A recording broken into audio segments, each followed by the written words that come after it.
Yes, that's it. Supplementary elections 2019. 5 states going into that polls. One down. The candidate of the All Progressives Congress, APC, Simon Lalong, has emerged winner of the Plateau State governorship election. Mr. Lalong, who is the incumbent governor of the state, polled 595,582 votes to defeat his closest rival and candidate of the People's Democratic Party, PDP, Jeremiah Oseni, who scored 546,813 votes. The returning officer of the Plateau State governorship election, Professor Richard Kimber, made the announcement at the INEC Coalition Center in Jos, the state capital. Professor Kimber declared Mr. Lalong winner of the election, having scored the highest number of votes among all the contestants. That is the update regarding the Independent National Electoral Commission elections, supplementary elections that went down in 5 states across the country. So we have Plateau State down now. We're still waiting for final results from Bauchi State, where 14 local government areas went to the polls. In Benue, 22 local government areas went to the polls. In Plateau State, which has now been essentially concluded, 9 local government went to the polls. It was 8, and the final local government area came in just about an hour ago, and the final result has been announced. In Kano State, there are 29 local government areas in which elections are being collated, and finally in Sokoto, 22 local government areas went to the polls to choose the next governor of the state. From the latest reports that we have from our correspondent, Kayla Megua, they are awaiting results from Kebe. That's the last local government area from which they are expecting final results of the polls. You are watching supplementary election, a special coverage of the 2019 elections by Channels Television. We still have in the studio with us 2 gentlemen who have been with us since the program started at 11 p.m. last night, and Mr. Sonny Awonuga, a legal practitioner, and Austin Wes, a public affairs analyst. Gentlemen, thank you for staying the course. Yeah, thank you very much. Yeah. All right, so we've seen results, final results of the Plateau State of there. What are your immediate response? Well, I think, as usual, like they said, the people have spoken. They have chosen their next governor. The gentleman who lost, it is up to him whether he wants to take the sanctity of the result or he wants to exercise his right to go to the tribunal. But the most important thing, like I said, I think it is very, very important that some preliminary things should always be in place. Like, for instance, in announcing the results, apart from having the largest number of lawful votes cast, the requirements, the requirements of the Constitution followed, that at least whoever matched the winner must have scored at least a quarter of the votes cast in each of at least 2/3 of the local governments in the plateau. Because when someone came up on the screen the other time and said, oh, we'll just be using a simple majority, I'm like, this is not like mathematics. You might be a professor of mathematics or a professor of water of light, but the Constitution makes it clear, the procedure, because that will help a lot. So that whoever it is that might want to go to the tribunal might have a second look, but if they feel that, yes, oh, in spite of this, yes, I'm justified to go there, it will be a different ballgame entirely.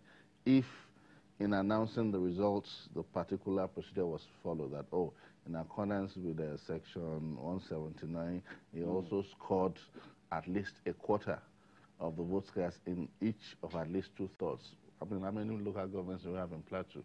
2/3 of the local government. Did the person score at least a quarter of the votes cast in each local government, in order to ensure that that particular requirement is satisfied? It's not just enough to simply say, oh, he scored the highest number of votes cast. I'm not taking the credit away from whoever I won, but I'm just saying in announcing this, it helps the commission itself and likewise the other party, so they wouldn't be exposed to a flurry of unnecessary litigation here and there. I'm not saying it's part of that the candidate who lost won't always go, because that's the problem we have. This part of the equator. The person who will always say, oh, the people have spoken. And the man who lost, of course, you can't be sure, will say, oh, they have stolen his votes and all that. We see that happening. All right, let's wait a second. There's still so much activity going on at the collation center there after the winner has been announced. We have our correspondent, Yemi Kosoko, who is standing by to give us updates after the election results were announced. Yemi? Yes, thank you. Well, good morning. At last, we have heard the results, and the winner has been declared. Well, I have with me the APC agent who has seen it all, and at the end of the day, the candidate has emerged as the winners of this election 2019. After this rigorous exercise, and of course we have to go for supplementary now that the result has been announced. How does this translate to good governance on the plateau? Well, thank you very much. It's true the process has been a long drawn-out one. We thought that we won about 2 weeks ago, but it has drawn to this stage. But we thank God that we have at last been declared winners. Having said that, we want to thank the people of Plateau State for massively coming out to support our candidate. As you noticed, he scored overwhelmingly in 11 out of the 17 local governments and made the minimum 25% in the remaining 6 local governments. So this is a very good thing for us. We're happy about it. We believe that this will ginger the candidate of our party and his deputy to consolidate on that which they have started in the next 4 years. We believe that he's going to build on it. We want to thank the people of Plateau State for the confidence. Okay. Thank you very much. And of course, the lead of margin in this contest is 48,769.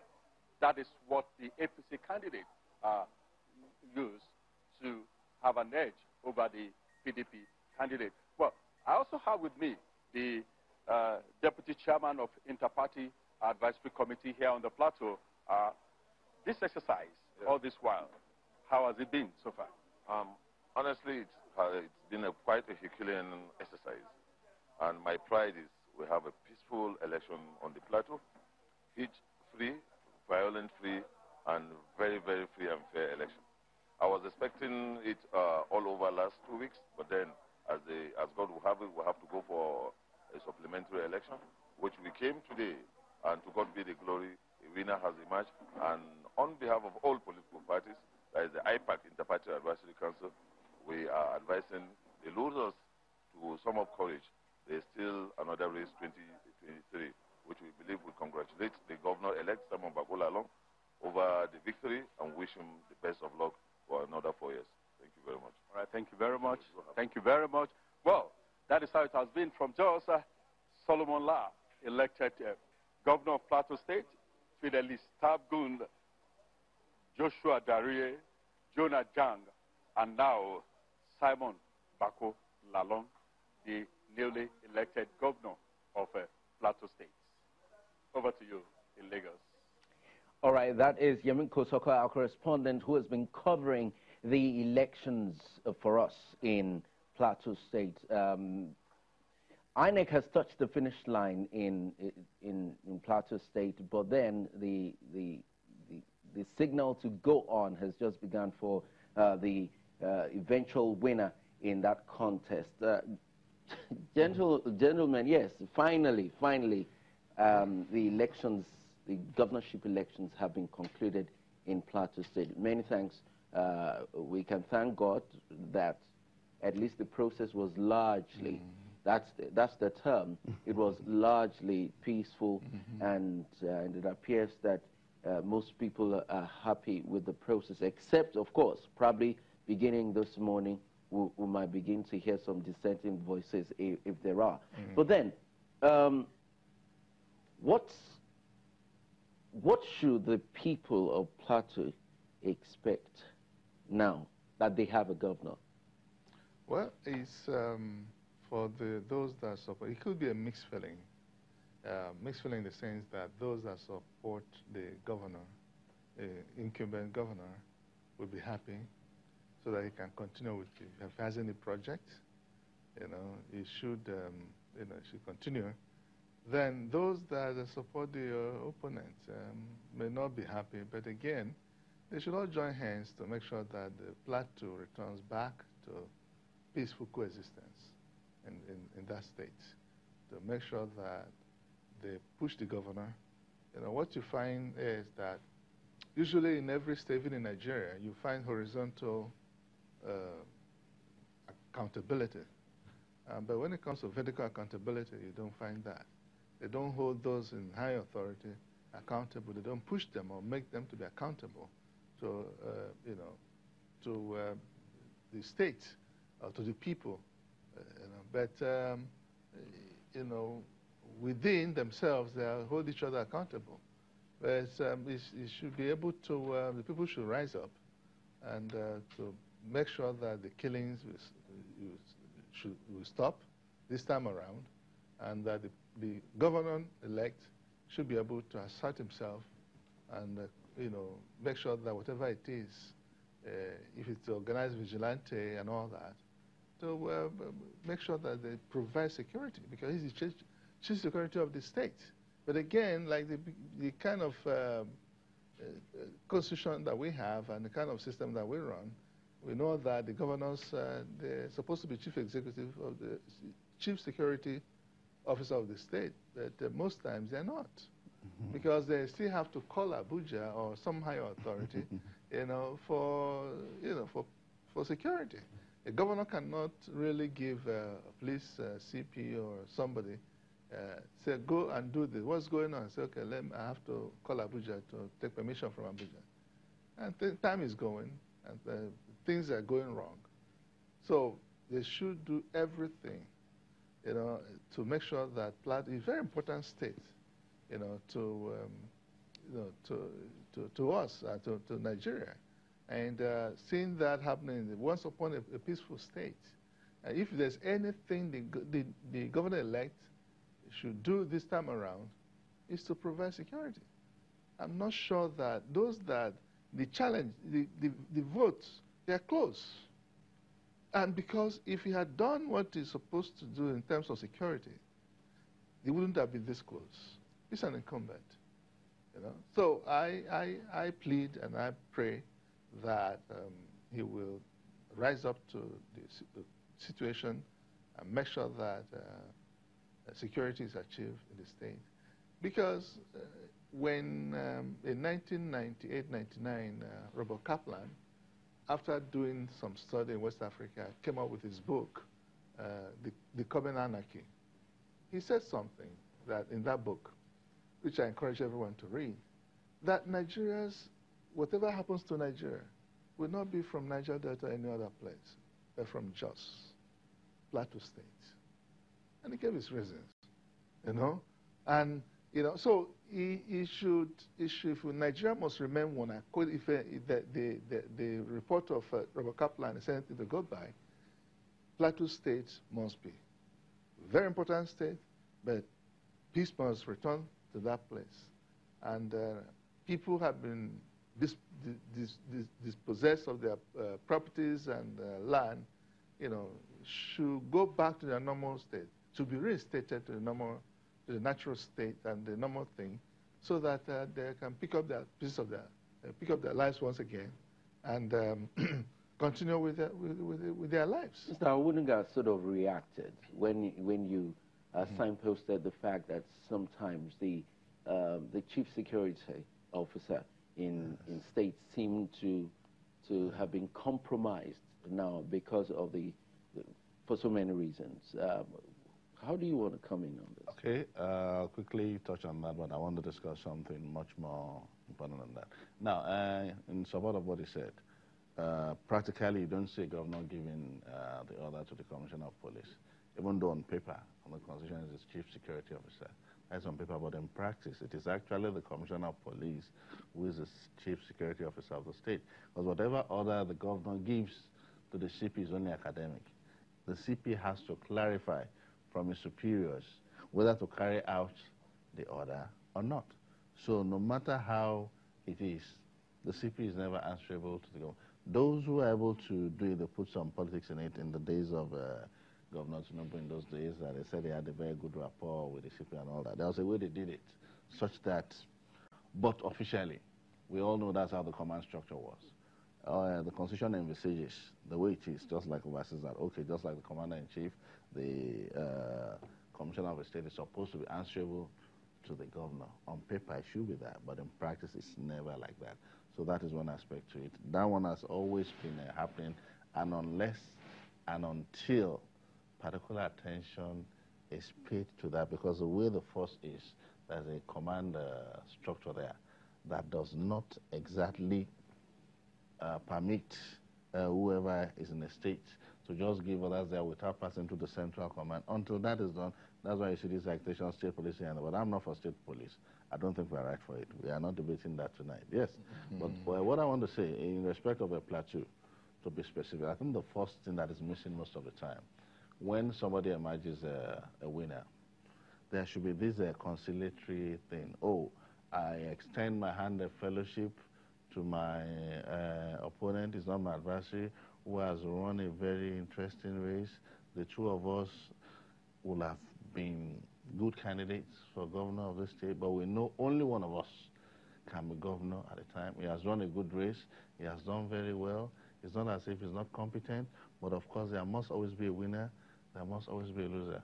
I congratulate my friend for any, all those things. Do you blame them that sometimes it's difficult for them to come to that gentlemanly conclusion, after losing, because it appears that there's too much skin in the game. There's too much to lose because of the humongous amounts of monies that go into this. You see, the important thing is when you look at what is at stake, at times they call it troops to conquer. At the end of the day, you are governing people, you are not governing an empty mass of land. In order to succeed, if you realize that you can't do it alone, say if you can't beat them, join them. Okay, fine, look at the margin, the gentleman's cup, the governor, fine, but look at the closest fellow. That one was able to enter the 500,000 terrain. So what do you assume in that circumstance? It could have gone either way. Maybe some voters who slept, or who had this sit-down look thing that I mentioned about Bola again. Maybe if those ones had come out, it would have been a different thing. So, and that's why whichever one of them that are matched as the winner should have been magnanimous of it. At times, those things, they suit tensions, you understand? They are like a soothing balm. They work at times. Don't assume that it doesn't work, because the person you are talking to, you understand, is also human. You have lessened the tension, you try to reach out. Oh, this thing is not bad too. We're all trying to serve a plateau. If you have one or two people, don't worry, we can accommodate them in my cabinet. Give them something. It doesn't have to be works. It doesn't have to be all those big ones. Maybe the person can be in charge of whatever it is, whether energy and so. Just let them have a sense of belonging, so that at least that takes away tension.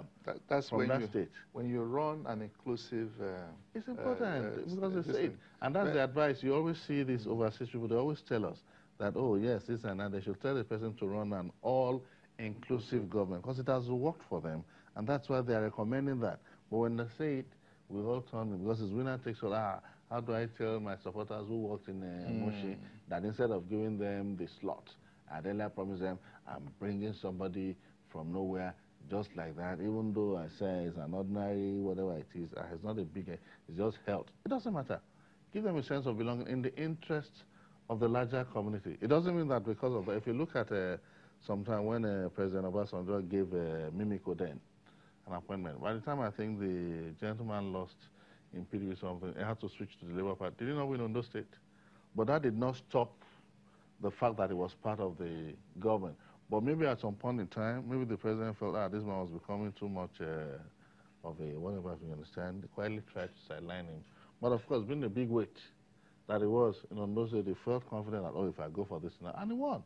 So little things like that, they help. If we have that syndrome, that is not a winner takes all, one way or the other, all these things, these killings and all that, they will come down. Because we must learn to evolve right. It's a thing of the mind. If you believe that, oh, it's do or die, it will always be do or die. But if you realize that, oh, at the end of the day, these same people you are trying to govern, is it a conquered a community? No.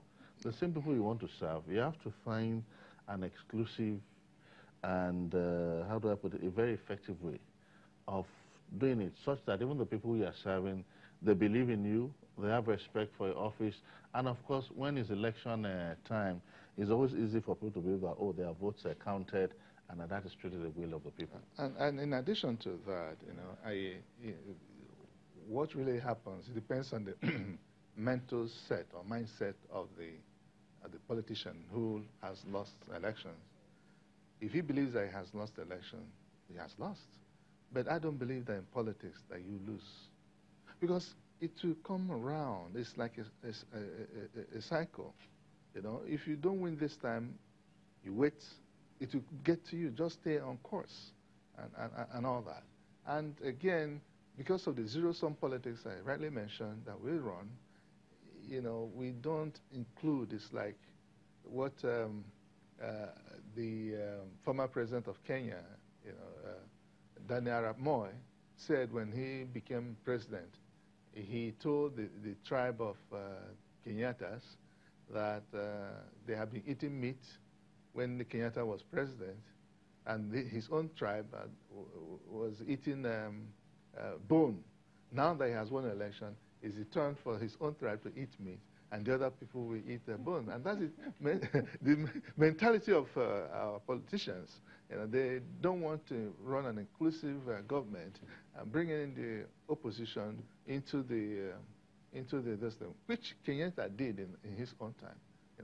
He was the only African president. What you see today is either 97% that voted for you, you give them, recognize them, treat them well. The 5% that did not vote for you, you neglect them. It shouldn't be so. It's all about service to the nation, service to the people, so that the people should be encouraged. And the man has spent money. Yes, he has spent money, but it's an investment. You shouldn't see it as money lost and stuff like that. And I'm not saying that the governor-elect should give, compensate or pay him back for the money or return, But again, appreciate the fact that he ran a close race, just 40-something, 48% or 46%. I mean, thousands. 46,000. 46,000. I mean, it's a close race. Like Irali said, maybe some of the members were discouraged because of the, council election. So if they had pushed harder, he should have won. But let's see whether he's going to challenge this in court. What could be his reasons? Because there are no cancellations, no, just some, a plain. I mean, it's clear. Let's backtrack a bit about after the votes yesterday. The Election Observer Group, Yaga Africa, actually expressed a reservation about the general conduct of the polls across the 5 states, and they pinned them on incidents of vote buying, ballot box snatching, use thugs to intimidate, and all of that. Probably in the next 24 hours, these elections would have been over. How do we then address these issues that have been raised not just by local observers but also international observers and the people as well? What should be the first step after the curtains have been drawn on this electoral exercise?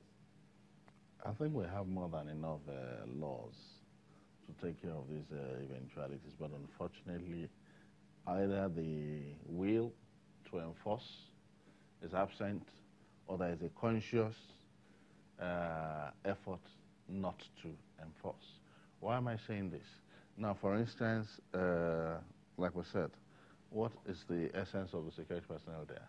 They are there to safeguard the sanctity of the electoral process. But at times, what do we hear? That at times they supervise intimidation of the voters. Now, also again, the issue of vote buying. from what we hear, is not limited to one party. They claim that the two major parties, they are like veterans. They are used to it. They do it randomly. So it's when one has outrun the other that you see that being called, oh, the APC indulged in vote buying. And of course, in the state where the APC lost to PDP, oh, the PDP indulged in vote buying. Yes. You hear it like that. But where any of the parties, when they say, yes, oh, the people have spoken, they have expressed their will. So these things, I think the next step, Parliament has a major duty again, because they can't just be legislating, and find out these things, they just look like a heaps of tissue paper, just piling up an endless piece of no use. They should sit down after this and try to be more purposeful and proactive. That, for instance, when these things happen, should there be a time frame, or how do we ensure that justice is served? Because without justice being served, these things will go on. Because like I said, without any deterrent, come 2023, we'll be witnessing the same things. We'll be discussing the same thing over and over again. Because as long as there's nothing in place to discourage future perpetration, then people look at it, oh, of course, they will say that, yes, nobody will go unpunished. You see this commissioner, you can do this. If you come to my state, you come to Kano, I will deal with you, go and try it. It's a lie. It happens there. Maybe we'll look at them, there is one or two people on TV. What happens there after? I don't want to go into that. But we don't see people actually punished for these things. And yes, oh, don't forget, 2 weeks ago, the gentleman who we arrested is in court. They've just taken his bail, or he has been sentenced. People will be like, this is something serious. So even the people who are hired, they will know that, this occupational hazard even looks greater than serving in the military. That if I'm caught, what are the consequences? They will think twice. But in the absence of that, you still see these observers coming in 2023 again to report the same thing. Vote buying, intimidation of voters, this and that. That is just it. But I also feel that people should be sanctioned, agreed. Yeah. And my concern and fear is that rather than making progress in the way that we conduct our elections, we are retrogressing.